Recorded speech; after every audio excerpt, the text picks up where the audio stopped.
कहानी का शीर्षक शापित गांव। भूमिका।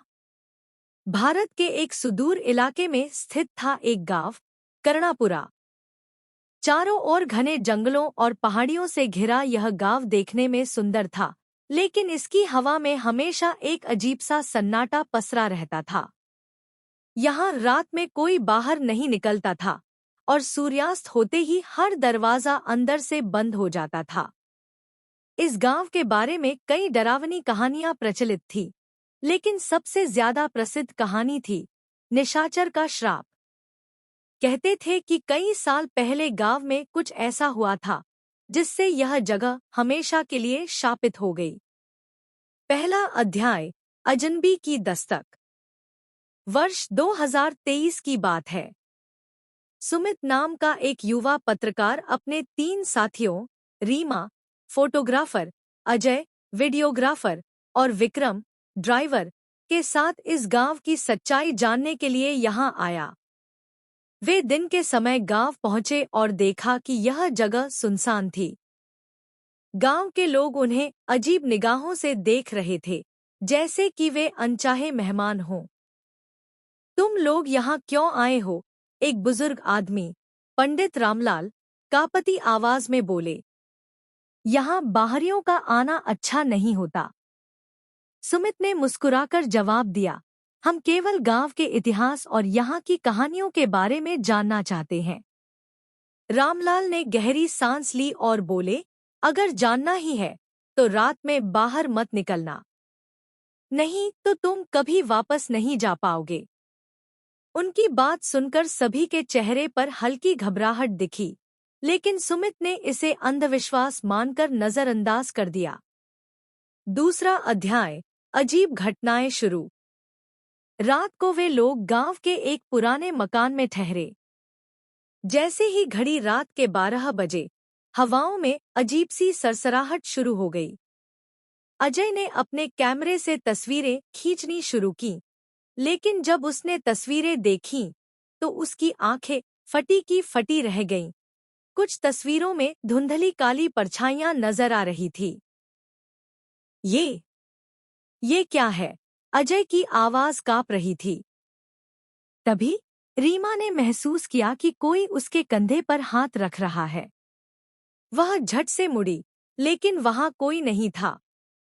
अचानक एक तेज चीख पूरे मकान में गूंज उठी। सबने एक दूसरे को देखा, लेकिन यह आवाज किसी और की थी। तीसरा अध्याय, श्राप की सच्चाई। अगले दिन टीम गांव के एक बुजुर्ग से मिलने गई, जिन्होंने उन्हें पूरी कहानी बताई। बहुत साल पहले इस गांव में एक तांत्रिक आया था, निशाचर। उसने गांव के लोगों को अपने झूठे जादू से डराया और कई मासूमों की बलि दी।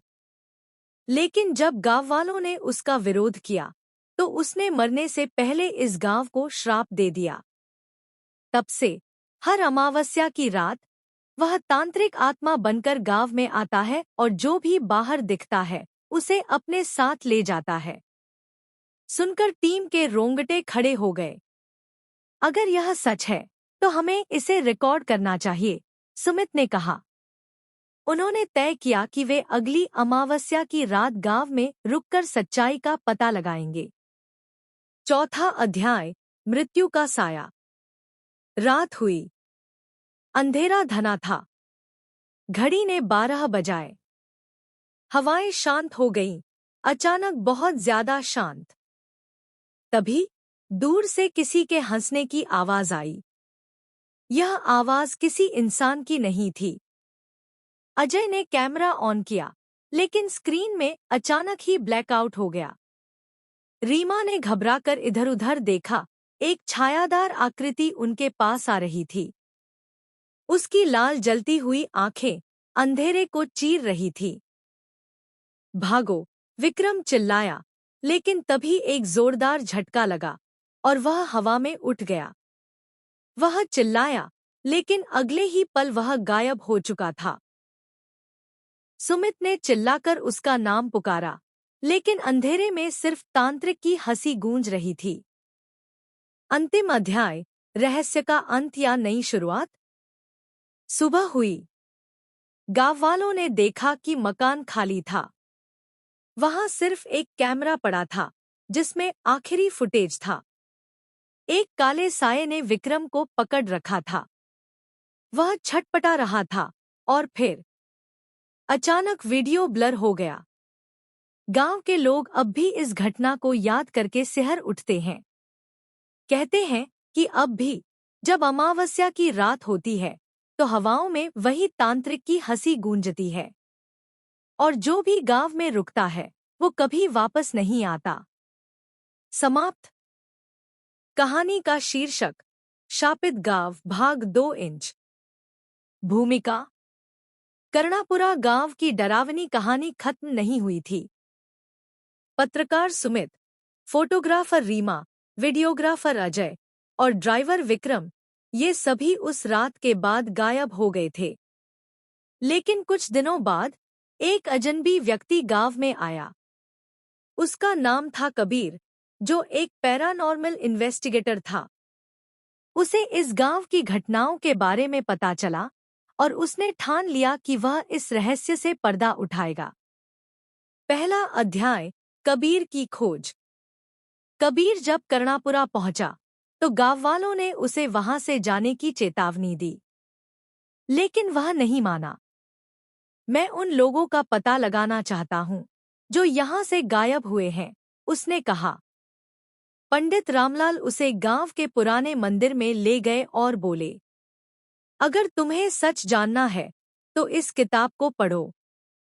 यह एक पुरानी ग्रंथ थी जिसमें लिखा था कि तांत्रिक निशाचर ने गांव पर श्राप डाला था और जब तक उसका आत्मा मुक्त नहीं होगी यह गांव ऐसे ही प्रेतबाधित रहेगा। कबीर को समझ आ गया कि अगर उसे सुमित और उसकी टीम को बचाना है तो उसे निशाचर की आत्मा का सामना करना होगा। दूसरा अध्याय, भूतिया हवेली की ओर। रात होने से पहले कबीर ने गांव के बाहर स्थित वही पुरानी हवेली की ओर कदम बढ़ाए जहां से सुमित और उसकी टीम आखिरी बार देखी गई थी। जैसे ही वह हवेली के दरवाजे पर पहुंचा, अचानक दरवाजा खुद ब खुद खुल गया। अंदर घना अंधेरा था। वह धीरे धीरे अंदर बढ़ा और अपना कैमरा ऑन किया।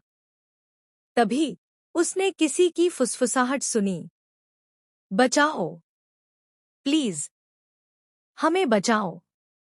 यह आवाज रीमा की थी। कबीर ने तेजी से उस दिशा में दौड़ लगाई, लेकिन तभी उसकी टॉर्च बंद हो गई। अब वहां सिर्फ एक परछाई खड़ी थी, लंबी, काली आकृति, जिसकी आंखें लाल जल रही थी। तीसरा अध्याय, सुमित की डायरी। अचानक हवेली की दीवारों पर खून से अजीब निशान उभरने लगे। कबीर ने देखा कि एक पुरानी डायरी वहां पड़ी थी। यह सुमित की डायरी थी। उसने जल्दी से डायरी खोली और पढ़ना शुरू किया। हम बहुत बड़ी गलती कर चुके हैं। यह सिर्फ एक भूत नहीं, एक श्रापित आत्मा है। यह हमें नहीं छोड़ेगा। अगर कोई यह डायरी पढ़ रहा है तो प्लीज हमें बचाओ। अब कबीर को यकीन हो गया कि सुमित और उसकी टीम अभी भी जीवित हो सकते हैं, लेकिन वे किसी अज्ञात जगह फंस चुके हैं। चौथा अध्याय, तांत्रिक का जाल। तभी हवेली के कोने से एक भयानक हंसी गूंज उठी, तुम भी उन्हीं की तरह मारे जाओगे। कबीर ने इधर-उधर देखा, लेकिन उसे सिर्फ हवा में उड़ती धुंधली आकृतियां दिख रही थी। उसने हिम्मत जुटाकर जोर से कहा, अगर तुम में हिम्मत है तो सामने आओ।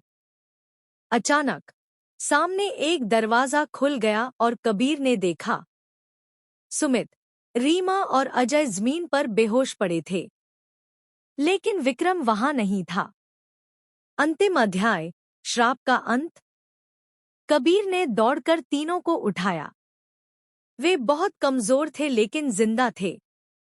तभी हवेली की दीवारों पर अग्नि लपटें उठने लगी और हवा में तांत्रिक की आवाज गूंज उठी, तुम लोग यहां से जिंदा नहीं जा सकते।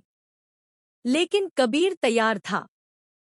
उसने गंगा जल निकालकर हवेली के बीचों बीच छिड़क दिया और मंत्र पढ़ने लगा।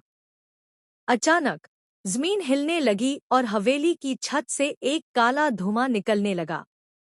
नहीं, नहीं! एक जोरदार चीख के साथ तांत्रिक की आत्मा जलने लगी और हवेली भरभरा कर गिर पड़ी। समाप्त।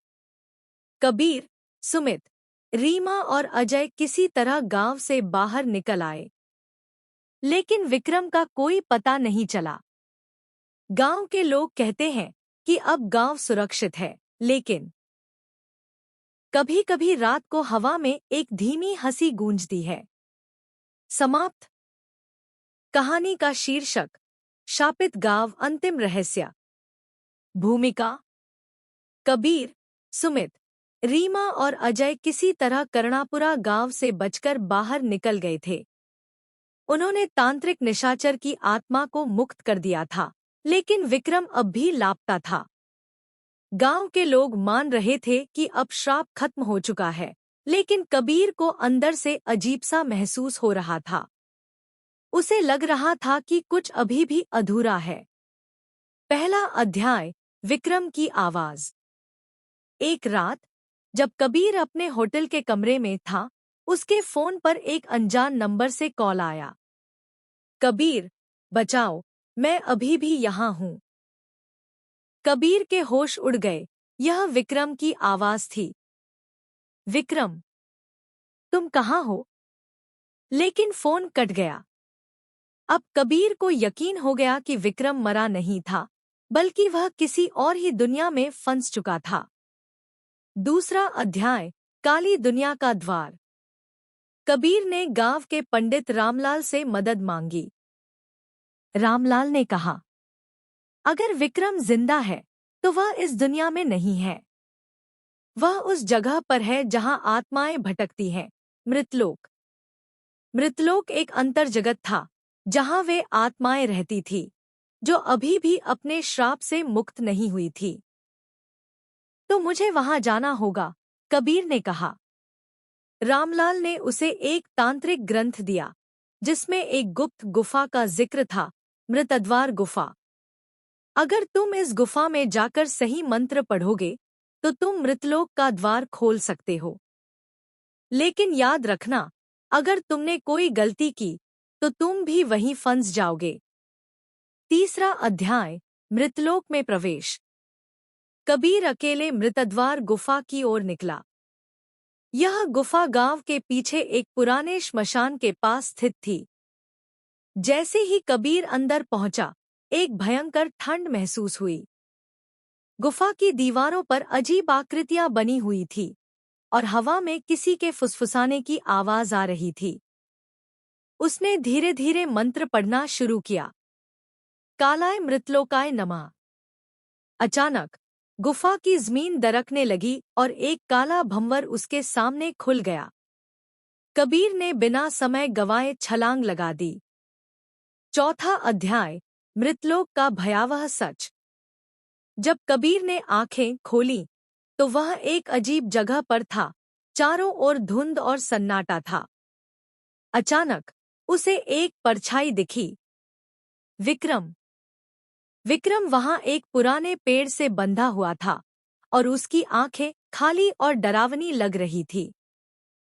कबीर, मुझे यहां से बाहर निकालो। लेकिन जैसे ही कबीर ने उसकी रस्सी खोलनी चाही, एक भयानक चीख गूंजी। सामने वही तांत्रिक निशाचर खड़ा था, लेकिन इस बार वह और भी भयानक लग रहा था। तुमने मुझे जलाया, लेकिन मैं अभी भी जिंदा हूं। अब कोई भी यहां से वापस नहीं जाएगा। अंतिम अध्याय, श्राप का असली अंत। कबीर ने जल्दी से ग्रंथ में लिखा हुआ अंतिम मंत्र पढ़ा। त्रयंबके यजामहे, मृत्युंजयाय नमः। अचानक पूरे मृतलोक में हलचल मच गई। हवाएं तेज हो गई और निशाचर जोर से चीखने लगा। नहीं, यह असंभव है। अचानक विक्रम की रस्सियां खुद ब खुद टूट गईं और एक तेज रोशनी चमकने लगी। कबीर, भागो! कबीर ने विक्रम को पकड़ा और भागने लगा।